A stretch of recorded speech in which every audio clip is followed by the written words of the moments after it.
emisión especial de Sin Filtros. Me acompaña el doctor Omar Estacio, porque vamos a hablar sobre lo que ocurrió en la sede virtual de la Asamblea Nacional electa en el año 2015 y que contrajo a partir del año 2019 un gobierno interino que todo indica ha llegado a su fin. Bienvenido, doctor Omar Estacio, y bienvenido a todos aquellos que hasta ahora se conectan en nuestras diversas plataformas. Un saludo a todas nuestras llaves. Doctor, ¿qué fue lo que pasó? ¿Eso es un asunto jurídico o político? Bueno, en primer lugar, muchas gracias por la invitación. Un saludo navideño para ti, para tu equipo, para toda tu audiencia, que sabemos pues está pendiente de lo que se habla en este programa. Bueno, sí, hay que recordar un poquito el origen, pues, de la presidencia de Guaidó. Eh, el origen, pues, fue que se consideró que era ilegítima la elección en ese entonces más reciente de Maduro como presidente y que entonces se había operado una vacante en la presidencia de la República que tenía que ser llenada por el presidente del Poder Legislativo, que en ese momento le tocó ejercerlo a Juan Guaidó. Ahí siempre hubo muchas diferencias. El origen de aquel autojuramento de Guaidó precisamente se derivó de esas diferencias porque había un considerable grupo de partidos políticos que no lo querían juramentar como presidente. Entonces él se tuvo que autojuramentar. Pues, así que esas discrepancias no son nuevas. Cuando se produce el decreto en el cual se basa la presidencia encargada de Guaidó, de la República, se le fija un plazo fijo, no fue que se le nombró, sino se le da un año, decía que al año, salvo que no hubiese circunstancias extraordinarias, él cesaba allí. Ese plazo se ha venido prorrogando cada vez con más dificultades. Pues la última vez, hasta última hora, que mantuvieron en vilo a la opinión pública hasta que llegamos a este lugar donde todo indica que ese pronunciamiento del Poder Legislativo prorrogando nuevamente la presidencia de Guaidó no se va a producir, sino que en su lugar se va a declarar pues que él expiró ese mandato, entre comillas, y que en su defecto, según se ha informado, van a nombrar como 3 comisiones, una comisión de custodia o de defensa de los activos de Venezuela en el extranjero, una otra comisión para administrar esos activos y una tercera comisión para la representación exterior e interior de esa figura que al final lo que apunta es como un poder ejecutivo entonces colegiado, porque va a asumir funciones más allá de la denominación que ellos le den propias del poder ejecutivo. Por supuesto, esto ya aquí caemos en una cosa más que jurídica, política, porque si esta comisión se presenta ante cualquier país extranjero a hacer valer ese decreto, entonces los países no son que se van a poner a interpretar, a erigirse en juez o en tribunal de lo que allá se acordó, sino simplemente tomarán una decisión política. Bueno, mira, nosotros no reconocemos más a esta gente, o si la reconocemos, eso ya entra en el terreno de lo político, de lo optativo, ¿no? En lo personal, pues, quizá yo no veo esa solución como lo mejor, pero bueno, en todo caso, cuenta poco lo que a uno le guste o no le guste, sino los hechos, y los hechos son estos. Aparentemente, hoy llega a su fin este interinato de Guaidó y va a ser reemplazado por esta figura tripartita a la cual pues me refería anteriormente. Voluntad Popular es uno de los partidos que está señalado y prácticamente al que le dan la espalda lo que se constituyó como el G4 o la mesa de 4 patas, los 4 partidos políticos que mayor votación tuvieron en el año 2015, etcétera. Y fueron todos aquellos que de alguna manera estuvieron reconocidos por la comunidad internacional. Pero ahora vemos cómo poco a poco Maduro se ha venido legitimando con sus socios y aliados estratégicos, Alberto Fernández, ahora con Lula a partir de enero, también Gustavo Petro, el presidente de México, Andrés Manuel López Obrador, etcétera. Y para colmo, pues los Estados Unidos, que están más o menos en la misma línea que los aliados de Maduro en Sudamérica. Entonces, esto hace pensar que la figura de Juan Guaidó como presidente interino no va a tener tampoco ese apoyo internacional. De hecho, yo te puedo comentar a ti, a la audiencia que nos está viendo en estos momentos, que luego de 6 o 7 meses de haber sido reconocido Guaidó por la Comunidad Europea, empezaron a preguntarse cuándo es que iban a hacerse esas elecciones, porque en el marco de la aplicación del artículo, y quisiera que hicieras un inciso sobre este tema, se señalaba que tenía que haber unas elecciones que no se hicieron, y yo recuerdo que le estuve conversando hasta entrevistando en la ONU a la gente de varias de las miembros de la Comunidad Europea, y todo el mundo se preguntaba, era eso, ¿no? Bueno, ¿esto cómo es? Y qué pasó con las elecciones, ¿no? Porque no se hicieron en los primeros 90 días, tampoco en los 180, etcétera, etcétera. Salud, salud. Gracias. Entonces, ¿cómo se ve esto? O sea, el apoyo internacional mermado y el apoyo interno también, ¿no?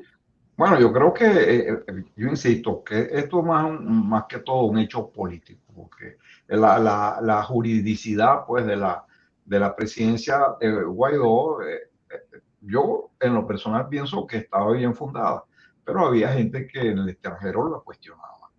Entonces, ahora pues esa juridicidad que estaba más o menos frágil, ahora prácticamente pierde todo sustento, porque hay un principio general que es que las cosas se deshacen como se hicieron. ¿Quién invistió a Guaidó de esa representación? Bueno, una Asamblea Nacional con todos sus bemoles. Bueno, ahora esa misma Asamblea Nacional con sus bemoles le quita la investidura. Entonces, aparentemente, ya él cesó. Entonces ya caemos en el plano que queda a discreción de los estados extranjeros, darle beligerancia a esa figura que reemplaza el interinato de Guaidó. Y eso no depende de que el tribunal de Bélgica vaya a dictaminar que no, eso es un hecho político. El hecho del reconocimiento de un gobierno de otro estado es un hecho político en el derecho internacional. Yo, por ejemplo, gracias, el Estado palestino, bueno, hay países que no lo reconocen, yo creo que sí lo reconocen. Y ahí para ese reconocimiento no se alegan artículos ni preceptos, sino de una manera muy tangencial. Es un hecho político, un hecho social. Dice, mire, ese Estado figura, tiene territorio, tiene gobierno y tiene pueblo, y entonces se generan los tres requisitos elementales de Bodino, que decía que eso configuraba pues lo que la figura de los estados nacionales. Entonces, eso va a quedar a discreción. Yo creo que esa oposición va a perder fuerza en el sentido de su representatividad ante los demás gobiernos de la Tierra, del planeta. Quizá, vamos a ver, pero creo que va a haber un movimiento que va a horadar la representatividad de la oposición y el beneficiario va a ser el gobierno de Maduro, que se le va también en derecho ahí la figura del gobierno de facto, que tú dices, bueno, es un gobierno que no tiene legitimidad de origen, pero está ahí, entonces los países lo van reconociendo. Eso es lo que yo creo que va a pasar. Bueno, vamos a esperar, pues. Así es. Aquí hay un tuit de Juan Guaidó que dice, suprimir el artículo 233 no genera certeza alguna, solo le daría terreno a la dictadura. Hoy fue la primera discusión, vamos a una segunda discusión en la que debemos abonar en la unidad, porque eso es lo que espera Venezuela. Nuestro esfuerzo debe estar conducido por la reunificación del país, y dice que la Constitución, pues, establece, y estoy al lado de los venezolanos y la Constitución. Por eso hoy es la primera discusión.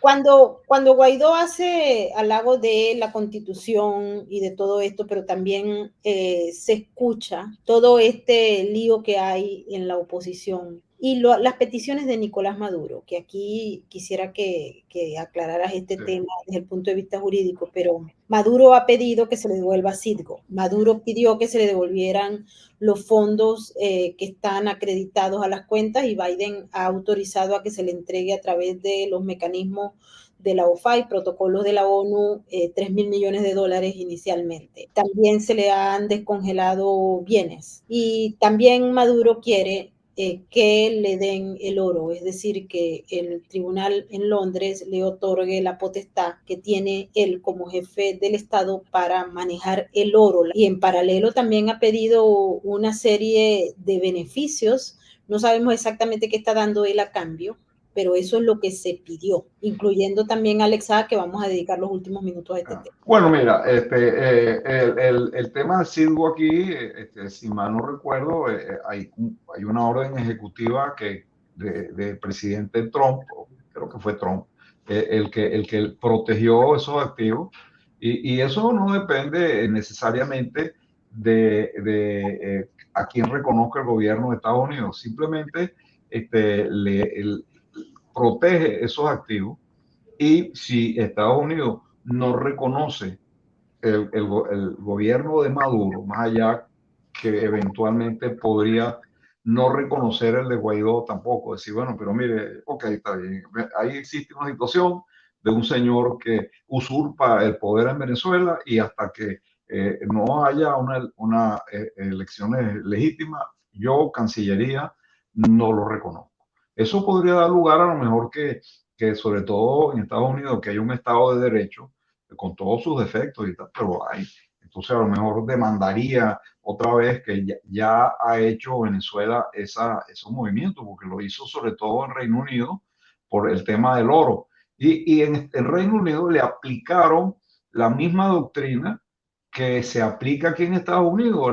Los tribunales británicos dijeron el reconocimiento de un gobierno es facultad del Poder Ejecutivo. Nosotros no nos vamos a meter en eso. Eso más o menos fue lo que le dijo la justicia a esa demanda y eventualmente, bueno, a lo mejor si se produce vamos a llamarlo vacío de poder para unos y para otros, el poder ya reside en Maduro, quizás vuelvan a intentar otra demanda ya.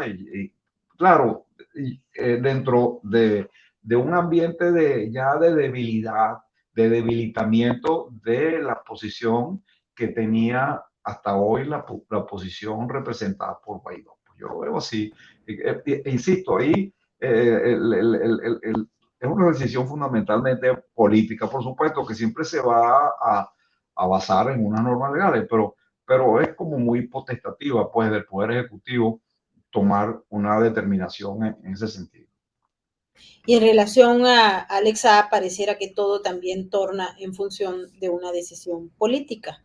Cuando concluyeron las audiencias de prueba en las que la defensa de Alexa intentó, bueno, probar, evidenciar que él estaba cumpliendo labores que están relacionadas con un enviado especial y que por ende tenía todo lo que se relacionaba a inmunidad diplomática, pues el juez ha dicho que va a tomar una decisión. Sin embargo, en el marco de lo que se dijo en la audiencia del día 20, también quedó claro que la responsabilidad va a ser, en todo caso, del Departamento de Estado. Entonces, te explico, la gente está confundida, pero creo que en el matiz que el doctor Omar Estacio lo va a explicar, no va a quedar lugar a dudas. Adelante, doctor. Bueno, eso lo habíamos visto aquí, que habíamos revisado muchos precedentes judiciales de los tribunales norteamericanos que decían que el reconocimiento de un jefe de Estado extranjero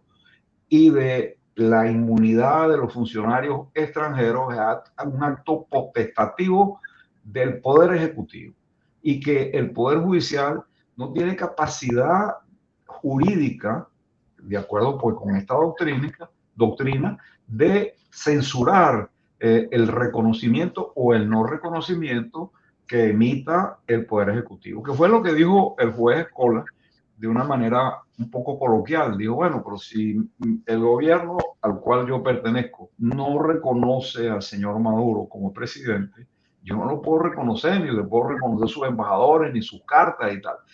Eso se sabía de antemano, lo habíamos hablado aquí. La fiscalía desplegó una actividad que aparentemente era innecesaria. No, no era innecesaria porque con ello la fiscalía lo que quiso demostrar es que la no inmunidad de Saab iba más allá de la cosa doctrinaria, sino que se afincaba en la falsedad. Porque a los fiscales y hubiese bastado decir, mire, de acuerdo con esta doctrina, no, el señor no es embajador. Pero ellos fueron más lejos, quisieron demostrar que esos actos mediante los cuales se le otorgó el cargo de embajador al señor Saab eran falsos, eran forjados, porque esa prueba excelente, a mi modo de ver, se me cae la envidia la buena, que estos abogados hayan desplegado esa actividad probatoria.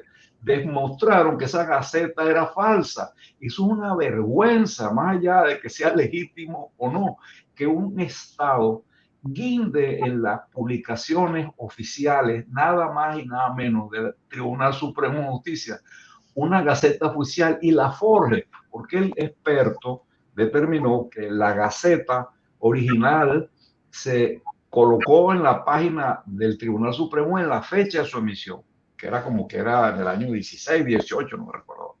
Pero también el experto dijo, pero de acuerdo con los conocimientos técnicos de esta persona, quedó demostrado que con posterioridad a esa fecha, con posterioridad el año pasado, modificaron eso que estaba ahí. Entonces tú montas en la página algo para dar certeza jurídica, bueno, destruye la credibilidad de ese documento, porque si lo cambias cada vez que te vienen ganas, entonces, desde el punto de vista sustantivo de fondo, mire, eso es mentira.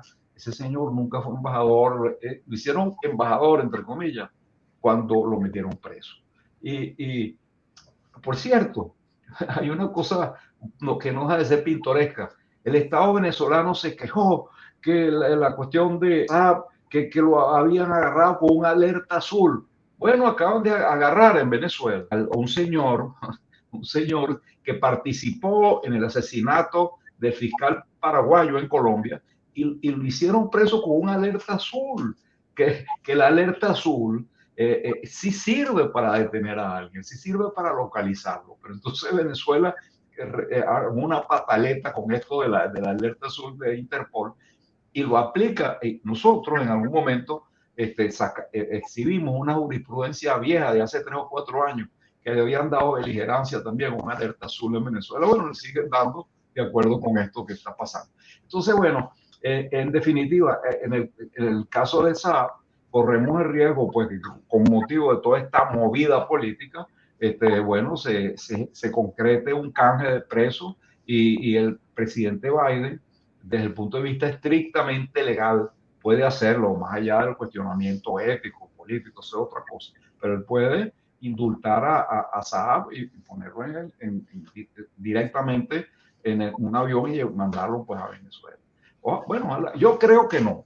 Yo creo que el presidente Biden, porque aquí se han dado casos diferentes, pero la tendencia general es que el indulto se le dé a la gente cuando que pague algo de su condena, que pague algo, no que salga así. Pero se han dado casos que han indultado, bueno, acá rato se han dado casos que han indultado a gente antes de ser juiciados todavía. Pero en este tipo de casos, como sabe, generalmente dejan que los condenen y después los sueltan a los 2 o 3 años.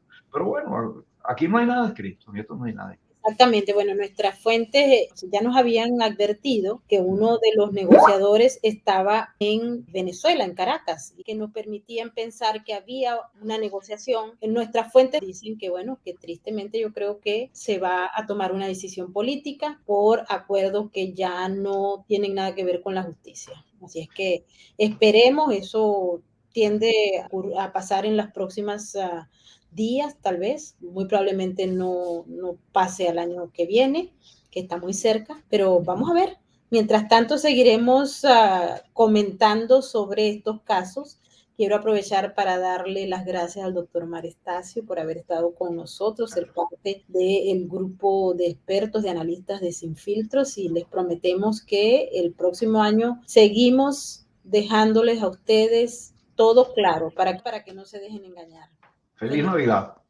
Un gran abrazo a todos y nos vemos Gracias. en la próxima emisión.